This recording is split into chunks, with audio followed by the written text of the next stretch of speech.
ಒಬ್ಬ ಅಂಗವಿಕಲ ಬದುಕಲೇ ಬರೋಣ ಅಷ್ಟು ಬೇಜಾರ ಬಿಡುತ್ತೆ ಸರ್ ಒಟ್ಟಿನಲ್ಲಿ. ಯಾಕೆ ಅಂತಂದರೆ ಅಂಗವಿಕಲರು ಕಂಡ್ರೆ ಸಿಕ್ಕಾಪಟ್ಟೆ ಭೇದ ಭಾವ ಮಾಡ್ತಾರೆ. ಈಗ ನಮ್ಮ ಕೈಲಿ ಎದ್ದೋಡೋಕ್ಕಾಗಲ್ಲ ಮುಟ್ಟಕ್ಕಾಗಲ್ಲ ಅಂತ ಹೇಳುತ್ತೆ. ಅದನ್ನು ಮಾಡೋಂಥದ್ದು ಏನಪ್ಪ ಅಂದರೆ ಮನೆಯವರು ತಾಯಿಯವರು ಮಾತ್ರ ಮಾಡ್ತಾರೆ ಹೊರತು ಬೇರೆ ಇನ್ಯಾರು ಯಾವುದೇ ಕಾರಣಕ್ಕೂ ಅದನ್ನೆಲ್ಲ ಪೂರೈಸೋಕ್ಕಾಗಲ್ಲ ಸರ್. ಆದರೆ ನಿಮ್ಮ ಕೆಲಸ ನೀವು ಮಾಡೋಕ್ಕಾಗಲ್ಲ. ಹೌದು ಸರ್, ನಾವೀಗ ನಾನು ಯಾವ ಥರ ಹೇಳಿ ಸರ್, ನಾನು ಎದ್ದು ರಿಸರ್ಚ್ ಮಾಡಲಿಕ್ಕೂ ಹೋಗೋಕ್ಕೂ ಆಗಲ್ಲ ಅಂಥ ಪರಿಸ್ಥಿತಿ ನನಗಿರುತ್ತೆ.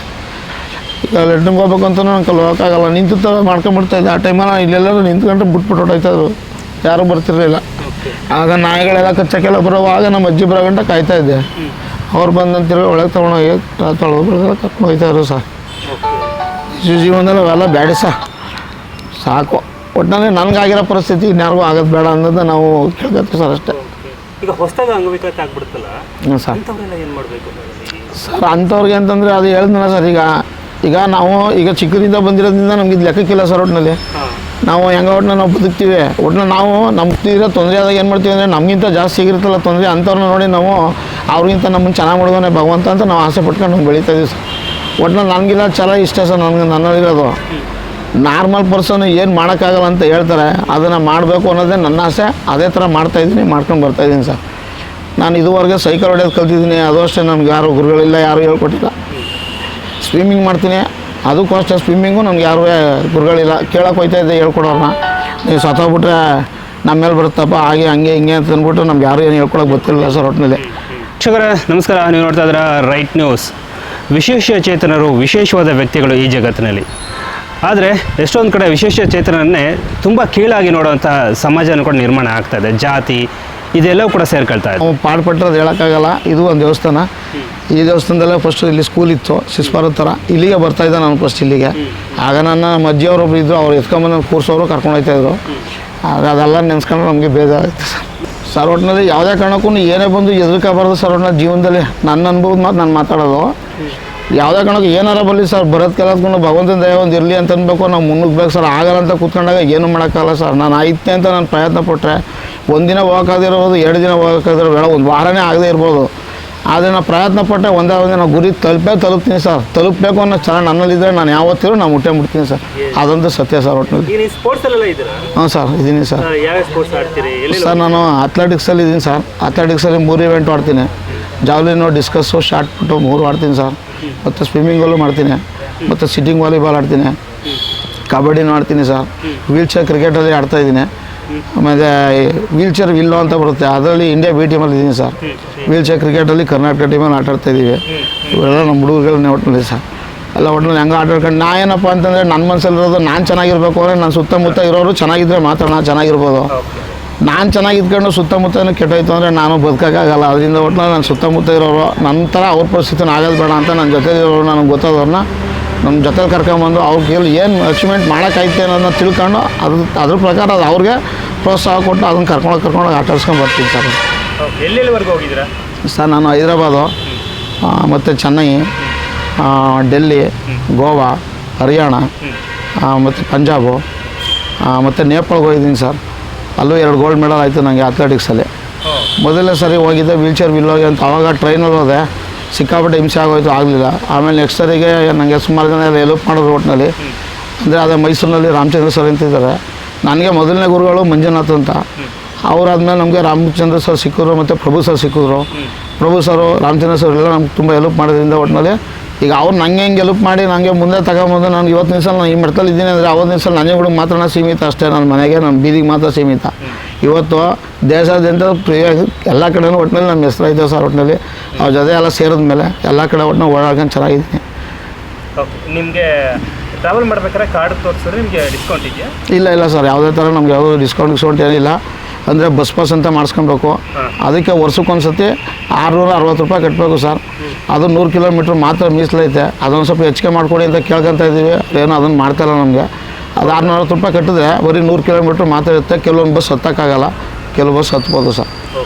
ಇವಾಗೆಲ್ಲ ಫ್ರೀ ಕೊಟ್ಬಿಟ್ಟಿದ್ರಪ್ಪ, ಎಲ್ಲ ಹೆಂಗಸಿಗೆಲ್ಲ ಫ್ರೀ ಕೊಟ್ಬಿಟ್ಟಿದ್ರೆ ಅಂಗವೈಕಲ್ಯ ಸೇರಿಸ್ಕೊಡ್ಬೋದಾಗಿತ್ತಲ್ವಾ ಅಂತ ಕೇಳ್ಕೊಂಡಿದ್ದೀವಿ ಸರ್. ಅದನ್ನು ಕೇಳಿದ್ದೀವಿ, ನೋಡುವ ಸರ್. ಮುಂದಿನ ದಿನಗಳು ಮಾಡ್ತಾರಲ್ಲ ಗೊತ್ತಿಲ್ಲ, ಅದು ಅವ್ರಿಗೆ ಸೇರ್ತಾರೆ. ಆದಾಗ ನಿಮಗೆ ಬೇರೆ ಕಡೆ ಎಲ್ಲ ಓದೋಕ್ಕೆ ಅವಕಾಶಗಳಾಗುತ್ತೆ? ಹೌದು ಸರ್, ಆಗುತ್ತೆ. ನಮಗೆ ಸಿಕ್ಕಾಪಟ್ಟೆ ಹೆಲ್ಪ್ ಮಾಡ್ದಂಗೆ ಐತೆ ಸರ್. ಈಗ ನಾವು ಹುಬ್ಳಿ, ಧಾರವಾಡ, ಸರ್ ಎಲ್ಲ ಕಡೆ ಜಿಲ್ಲಾ ಮಟ್ಟದಲ್ಲಿ ನಡೆದಾಗ ನಾವು ಎಲ್ಲ ಕಡೆ ಹೋಗ್ತೀವಿ ಸರ್.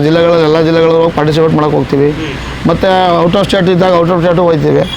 ಇದೆಲ್ಲ ಒಂದು ಸ್ವಲ್ಪ ಹೆಲ್ಪ್ ಮಾಡಿಕೊಟ್ರೆ ನಮ್ಗೆ ಇನ್ನೂ ತುಂಬ ಮುಂದೆ ಹೋಗಿ ಇನ್ನೂ ಅಚೀವ್ಮೆಂಟ್ ಮಾಡೋಕ್ಕೆ ನಮಗೆ ಒಳ್ಳೆ ಅವಕಾಶ ಮಾಡ್ಕೊಂಡಂಗೆ ಆಯ್ತು ಸರ್. ಅನ್ಭವಿಸಿದ್ದೀವಿ ಸರ್. ಕೆಲವೊಬ್ಬರು ನಮಗೆ ಸ್ಟಾರ್ಟಿಂಗಲ್ಲಿ ನೋಡಿದಾಗ ನೀವು ಹಂಗೆ ಮಾಡಿದೆ, ಒಟ್ಟಿನಲ್ಲಿ ಗೆದ್ದಾಗ ಸರ್ ಒಟ್ಟಿನಲ್ಲಿ ನಮ್ಗೆ ಕರೆದು ಆರಾತುರ ಎಲ್ಲ ಆಗ್ತಾರೆ, ನಮಗೆ ಸನ್ಮಾನ ಮಾಡ್ತಾರೆ, ಪೇಟ್ ಹಾಕ್ತಾರೆ ಸರ್. ಈಗಲೂ ಬನ್ನಿ ಮನೆ ಕಳ್ಕೊಂಡು ತೋರಿಸ್ತೀನಿ ಮೆಡಲ್ಗಳು ಮತ್ತು ಅದೆಲ್ಲ ನೋಡ್ಬೇಕಾರೆ ಒಂದು ನೋಡಿಬೇಕಾರೆ ನಿಮಗೆ ಅನ್ನಿಸ್ತದೆ ಹೆಂಗೆ ಏನು ಅಂತ ಅಂದ್ಬಿಟ್ಟದೆ. ಎಷ್ಟು ಮೆಡಲ್ಗಳು ಬಂದಿದೆ ಇದುವರೆಗೆ ನಿಮಗೆ? ಸರ್ ನನ್ನ ಹತ್ರ ಸರ್ ಟೋಟಲು ಗ್ರೂಪಲ್ಲಿ ಹೋಗಿ ಆಟಾಡಿದ್ದೀನಿ, ಮತ್ತು ಇನ್ನು ನಾನು ಓಪನಾಗಿ ಆಟಾಡಿದ್ದೀನಿ ಸರ್. ಲೆಕ್ಕ ಹಾಕಿಲ್ಲ ಸರ್. ಒಟ್ಟಿನಲ್ಲಿ ಸುಮಾರು ಇದೆ. ಒಟ್ಟಿನಲ್ಲಿ ಸುಮಾರು ಅಂದರೆ ಒಂದು 70-80 ಮೆಡಲ್ ಇರ್ಬೋದು ಸರ್. ಒಟ್ಟಿನಲ್ಲಿ ಇನ್ನೂ ಜಾಸ್ತಿನೇ ಇರ್ಬೋದು ಸರ್. ಒಟ್ಟಿನಲ್ಲಿ ಕಪ್ಗಳೆಲ್ಲ ಇದೆ, ಅದು ಎಲ್ಲ ಇದೆ ಸರ್. ಒಟ್ಟಿನಲ್ಲಿ ನಮಸ್ತೆ ಸರ್. ನಮ್ಮ ಹೆಸರು ಚಂದ್ರಶೇಖರ್ ಅಂತ. ನಾನು ಮೂಲತಃ ನಂಜನಗೂಡು ಟೌನ್. ನಾನು ಹುಟ್ಟು ಬೆಳೆದಿದ್ದೆಲ್ಲ ಫುಲ್ ಕ್ಯಾರ್ನಗರ ಸರ್. ನಾನೀಗ ಗ್ರಾಮೀಣ ಪುನರ್ವಸತಿ ಕಾರ್ಯಕರ್ತನಾಗಿ ತಾಯೂರಲ್ಲಿ ಕಾರ್ಯ ಮಾಡ್ತಾಯಿದ್ದೀನಿ ಸರ್. ನನ್ನಂಥ ಅಂಗವಿಕಲರಿಗೆ ಸರ್ಕಾರದಿಂದ ಸಿಗೋಂಥ ಸೌಲಭ್ಯಗಳನ್ನ ಅವ್ರಿಗೆ ಕೊಡಿಸ್ಕೊಡೋಂಥ ಕೆಲಸ ಇವಾಗ ನಾನು ಮಾಡ್ತಾಯಿದ್ದೀನಿ ಸರ್. ಹಾಂ ಸರ್, ಕೊಡ್ತಾಯಿದ್ದಾರೆ ಸರ್. ನನಗೆ ಗೊತ್ತಿರೋ ಮಟ್ಟಿಗೆ ಇಲ್ಲಿ ತನಕ ಒಟ್ಟು ತಾಯೂರಲ್ಲಿ ತಾಯೂರು ಗ್ರಾಮ ಪಂಚಾಯತಿಲಿ ಯಾರೂ ಮಾಡೋಕ್ಕೆ ಹೋಗಿರಲಿಲ್ಲ ಅಲ್ಲಿಗೆ. ಈಗ ನಾನು ಹೋಗಿ ಈಗ 3 ವರ್ಷ ತುಂಬ್ತೀಗ 3 ವರ್ಷದ ಮೇಲೆ ಆಯಿತು. ಈಗ ಅಲ್ಲಿರೋಂಥ ಅಂಗವಿಕಲರುಗಳನ್ನೆಲ್ಲ ಹುಡುಕಿ ಒಟ್ಟಿನಲ್ಲಿ ಎಲ್ರಿಗೂ ಅವ್ರಿಗೆ ಡಿಸಬಿಲಿಟಿ ID ಕಾರ್ಡ್ ಎಲ್ಲ ಮಾಡಿಸ್ಕೊಟ್ಟಿದ್ದೀನಿ. ಅಂಗವಿಕಲರು ಗುರುತಿನ ಕಾರ್ಡ್ಗಳು ಮಾಡಿಸ್ಕೊಟ್ಟಿದ್ದೀನಿ. ಮತ್ತು ಅವ್ರಿಗೆ ತಿಂಗಳಿಗೆ ಪಿಂಚಣಿ ಎಲ್ಲ ಮಾಡಿಸ್ಕೊಟ್ಟಿದ್ದೀನಿ. ಮತ್ತು ಅವ್ರಿಗೆ ಸರ್ಕಾರದಿಂದ ಬರೋಂಥದ್ದು ಈ ಓದೋ ಮಕ್ಕಳುಗಳಿಗೆ ಸ್ಕಾಲರ್ಶಿಪ್ ಎಲ್ಲ ಕೊಡಿಸ್ಕೊಟ್ಟಿದ್ದೀನಿ.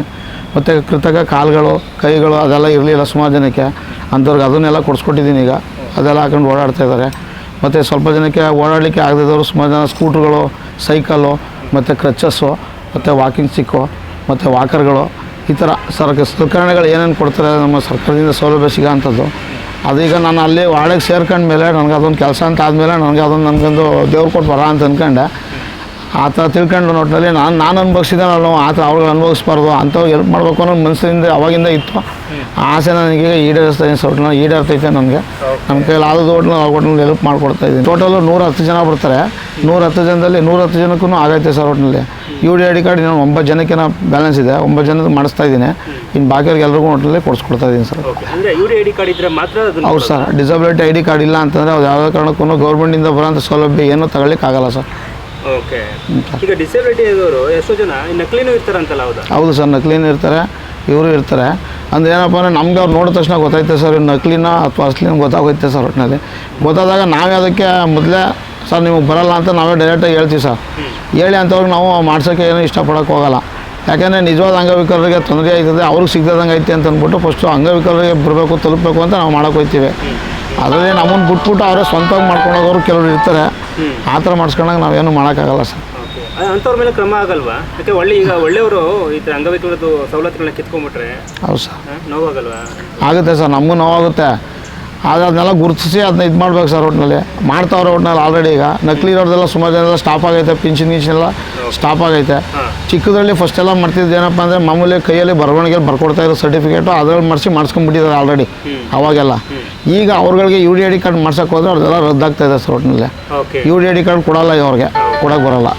ತಗೊಂಡವ್ರಂತೂ ಇಷ್ಟಿನ ತಗೊಂಡ್ರು, ಇನ್ನು ಮುಂದೆ ತಗೋತಾವ್ರಲ್ಲ ಅವ್ರು ತಗೊತಾ ಇದ್ದಾರೆ. ಡಿಸಬಿಲಿಟಿ ID ಕಾರ್ಡ್ ಇಲ್ಲ ಅಂದರೆ ಅವ್ರದ್ದೆಲ್ಲ ರದ್ದಾಗುತ್ತೆ. ಅದಾಗೋ ತನಕ ಸ್ವಲ್ಪ ತಗೊತಾ ಇರ್ತಾರೆ ಅಷ್ಟೇ ಸರ್. ಡಿಸಬಿಲಿಟಿ ಕಾರ್ಡ್ ಇಲ್ಲದವ್ರು ಎಲ್ಲರೂ ಕ್ಯಾನ್ಸಲ್ ಮಾಡ್ತಾಯಿದ್ದಾರೆ ಈಗ ಆಲ್ರೆಡಿ. ಇವ್ರು ಮಾಡ್ಸೋಕೆ ಹೋದಾಗ್ಲೂ ಡಾಕ್ಟರ್ ಅವ್ರಿಗೆ ಸ್ಪಂದಿಸಲ್ಲ. ಮೊದಲೇ ಹಂಗೆ ಬರ್ಕೊಡ್ತಾಯಿದ್ರು, ಈಗ ಯಾವುದೇ ಕಾರಣಕ್ಕೂ ಬರ್ಕೊಡಲ್ಲ, ಸ್ಪಂದಿಸ್ತಲ್ಲ ಸರ್. ಒಟ್ಟಿನಲ್ಲಿ ನಮ್ಮ ನಂಜನಗೂಡು ತಾಲೂಕಲ್ಲಿ ಆದಷ್ಟು ಪ್ರಾಮಾಣಿಕವಾಗಿ ನಡೀತಾ ಇದೆ. ಒಟ್ಟಿನಲ್ಲಿ ಆಸ್ಪತ್ರೆಯಲ್ಲೂ ಅಷ್ಟೇ. ಒಟ್ಟಿನಲ್ಲಿ ಯಾವುದೇ ಥರ ದುಡ್ಡು ಕಾಸು ಪಡೋಲ್ಲ. ಮತ್ತು ಇಲ್ಲಿ ನಮ್ಮ ತಾಲೂಕಲ್ಲಿ MRW ರಂಗಸ್ವಾಮಿ ಅಂತಿದ್ದಾರೆ. ಅವರು ಅಷ್ಟೇ. ಒಟ್ಟಿನಲ್ಲಿ ಯಾರಿಗೂ ಲಂಚ ತಗೊಳಕ್ಕಾಗಲಿ ಕೊಡೋಕ್ಕಾಗಲಿ ಈಸ್ಕೊಳಕ್ಕಾಗಲಿ ಯಾವುದಕ್ಕೂ ಅವ್ರು ಒಪ್ಪಲ್ಲ. ಹಂಗೆ ಒಟ್ಟು ಪ್ರಾಮಾಣಿಕವಾಗಿ ಮಾಡ್ಕೊಂಡು ಹೋಗ್ತಿದ್ದಾರೆ ಸರ್. ಒಟ್ಟಿನಲ್ಲಿ ನಮಗಿಂತ ಸೀನಿಯರ್ ಅವರು. ನಿಮ್ಗೆ ಗೊತ್ತಿರೋ ಹಾಗೆ ನಂಜನಗೂಡು ತಾಲೂಕಿನಲ್ಲಿ ಎಷ್ಟು ಅಂಗವಿಕಲರು ಇದ್ದಾರೆ ಅನ್ನೋದು ಮಾಹಿತಿ ಸರ್? ಟೋಟಲು ಎಷ್ಟು ಮಾಹಿತಿ ಇದೆ ಸರ್ ಕರ್ನಾಟಕದಲ್ಲಿ ಅಂತಂದರೆ ಒಂದು 25,000 ಚಿಲ್ಲರೆನೋ ಬರ್ತಾರೆ ಕಣ ಸರ್. ಜಾಸ್ತಿನೇ ಬರ್ತಾರೆ. ಒಟ್ಟಿನಲ್ಲಿ ನಮ್ಮ ನಂಜನಗೂಡು ತಾಲೂಕಲ್ಲಿ ಹೇಳ್ಕೊಂಡ್ರೆ 4,000 ಬರ್ತಾರೆ ಸರ್. 4,800 ಚಿಲ್ಲರೆ ಬರ್ತಾರೆ ಸರ್. ಈಗ ನೀವು ಮನೆ ಹತ್ರ ಹೋಗ್ತಿರಲ್ಲ, ಆಗ ಅಂಗವಿಕಲರು ಅಂದರೆ ವಿಶೇಷ ಚೇತನರು ಮಾತಾಡ್ತಿರಲ್ಲ, ಯಾವ್ಯಾವ ಕಾರಣಗಳಿಗೆ ಅಂಗವಿಕಲತೆ ಆಯಿತು ಅಂತ ಅವ್ರು ಮಾತಾಡ್ತಾರೆ ಸರ್? ಫಸ್ಟ್ ಎಲ್ಲ ಅವ್ರಿಗೆ ಪೋಲಿಯೋ ಅಟ್ಯಾಕ್ ಆಗ್ತಾಯಿತ್ತು ಸರ್. ಮತ್ತು ಅವ್ರು ಊಟವೇ ಬರ್ತಾಯಿತ್ತು. ಈಗ ಟೋಟಲ್ 21 ಬಗೆ ಆಯಿತು ಸರ್. ಫಸ್ಟ್ 7 ಥರ ಇತ್ತು ಅಷ್ಟೇ ಡಿಸಬಿಲಿಟಿ. ಈಗ 21 ಥರ ಇದೆ ಸರ್ ಡಿಸಬಿಲಿಟಿ ಟೋಟಲ್ ಈಗ. ಆದರೆ ಅದರಲ್ಲಿ ಈಗ ನಮ್ಗೆ ಗೊತ್ತಿರೋದೆಲ್ಲ ನಾವು ಗುರುತಿಸ್ತೀವಿ ನಾವೇ ಹೋಗಿ ಅವ್ರ ಮನೆ ಹತ್ರ. ಅವ್ರು ಹೇಳ್ಕೊಂತಾರೆ ಇತ್ತೀಚೆಗೆ ಮಾತ್ರ ಆ ಥರ ಡಿಸಬಿಲಿಟಿಗಳು ಜಾಸ್ತಿ ಆಗ್ತಾರ ಸರ್. ಈಗ ಜಾಸ್ತಿ ಆಗ್ತಾ ಇರೋದು ಏನಪ್ಪ ಅಂದರೆ ಆಕ್ಸಿಡೆಂಟು ಮತ್ತು ಸ್ಲೋ ಹೊಡಿಯೋದು, ಈ ಥರ ಪ್ರಾಬ್ಲಮ್ಗಳು ಜಾಸ್ತಿ ಆಗ್ತದೆ ಸರ್. ಈಗ ಕಾಯಿಲೆ ಒಂದು ಮೊದಲು ಆಗ್ತಾ ಇತ್ತು, ಹಾಂ ಮೊದಲು ಆಗ್ತಾ ಇದೆ ಸರ್. ಆಕ್ಸಿಡೆಂಟಲ್ಲೇ ಆಗ್ತಾ ಇದೆ. ಹೌದು ಸರ್. ಈಗ ನಾವು ಅಷ್ಟೇ ಸರ್, ನಾನು 5 ವರ್ಷ ಗಂಟೆ ಚೆನ್ನಾಗೇ ಇದ್ದೆ. 5 ವರ್ಷದ ನಂತರ ನನಗೆ ಪೋಲಿಯೋದು ಇಂಜೆಕ್ಷನ್ ಕೊಡಿಸೋದಂತೆ. ಫಸ್ಟ್ ನಂಗೆ ಜ್ವರ ಬಂದೈತೆ ಅಂತ ಅಂದ್ಬಿಟ್ಟು ಇದಾಯ್ತು, ಇಂಜೆಕ್ಷನ್ ಕೊಡಿಸ್ಕೊಂಡು ಕರ್ಕೊಂಬಂದು ಮನೆ ಮಲಗಿಸೋರೆ, ಪೋಲಿಯೋ ಡ್ರಾಪ್ಸ್ ಹಾಕ್ಸ್ಕೊಂಡು. ಅದಾದಮೇಲೆ ನನಗೆ ಜ್ವರ ಬಂದೈತೆ, ನಾನು ಕರ್ಕೊಂಡು ಪ್ರೈವೇಟಲ್ಲಿ ತೋರಿಸ್ಬಿಟ್ಟವ್ರೆ. ಅಲ್ಲಿ ಅವರು ಕೇಳಿಲ್ಲ, ನೀವು ಡ್ರಾಪ್ಸ್ ಹಾಕ್ಸಿದ್ರೆ ಏನು ಅಂತ ಕೇಳಿಲ್ಲ, ಇಂಜೆಕ್ಷನ್ ಕೊಟ್ಟವ್ರೆ. ಸಂಜೆ ನಾನು ಬರ್ಲಿಕ್ಕಂಟ ನರ ಎಳೆದ್ಬಿಟ್ಟಿದ್ದಂತೆ ಸರ್. ಅದರಿಂದ ನನಗೆ ಈ ಥರ ಪರಿಸ್ಥಿತಿ ಆಯ್ತು ಅಷ್ಟೇ. ಎಷ್ಟನೇ ವರ್ಷದಲ್ಲಿ ಆಯ್ತು ಸರ್? ನನಗೆ ಒಂದು 4-5 ವರ್ಷ ಇರ್ಬೋದು ಸರ್. ಅವತ್ತಿಂದಲೂ ಕೂಡ ನೀವು ಹೇಗೇನೆ? ಹೌದು ಸರ್. ಸರ್ ನಾವು ಪಾಡ್ಪಟ್ಟಿರೋದು ಹೇಳೋಕ್ಕಾಗಲ್ಲ. ಇದು ಒಂದು ದೇವಸ್ಥಾನ. ಈ ದೇವಸ್ಥಾನದಲ್ಲೇ ಫಸ್ಟು ಇಲ್ಲಿ ಸ್ಕೂಲ್ ಇತ್ತು, ಶಿಸ್ಪಾರದ ಥರ. ಇಲ್ಲಿಗೆ ಬರ್ತಾಯಿದ್ದೆ ನಾನು ಫಸ್ಟ್ ಇಲ್ಲಿಗೆ. ಆಗ ನನ್ನ ಅಜ್ಜಿಯವರೊಬ್ರು ಇದ್ದರು, ಅವ್ರು ಎತ್ಕೊಂಬಂದು ಕೂರ್ಸೋರು ಕರ್ಕೊಂಡು ಹೋಗ್ತಾಯಿದ್ರು. ಆಗ ಅದೆಲ್ಲ ನೆನೆಸ್ಕೊಂಡ್ರೆ ನಮಗೆ ಬೇಜಾರಾಯ್ತು. ಅಷ್ಟು ಜನ ಸಾಧಕರನ್ನು ಕೂಡ ನಾವು ಮಾತಾಡ್ಸೋದಕ್ಕೆ ಬಂದಿದ್ದೀವಿ. ಸೊ ಸಾಧಕರನ್ನು ಕೂಡ ನಾವು ಮಾತನಾಡ್ಸೋಣ. ಹಾಗೆ ಸಾಧನೆ ಹಿಂದೆ ಕಷ್ಟಗಳೇನು, ಸಾಧಿಸ್ಕೊಂಡು ಬಂದಾದಮೇಲೆ ಇನ್ನೇನೇನು ಕಷ್ಟಗಳನ್ನ ಅನುಭವಿಸ್ತಾ ಇದ್ದಾರೆ. ಸರ್ಕಾರದಿಂದ ಸಿಗುವಂಥ ಸವಲತ್ತುಗಳನ್ನ ಅಂಗವಿಕಲರಿಗೆ ಕೊಡ್ತಾನೆ ಇಲ್ಲ, ಅಂದರೆ ವಿಶೇಷ ಚೇತನರಿಗೆ ಕೊಡ್ತಾನೆ ಇಲ್ಲ.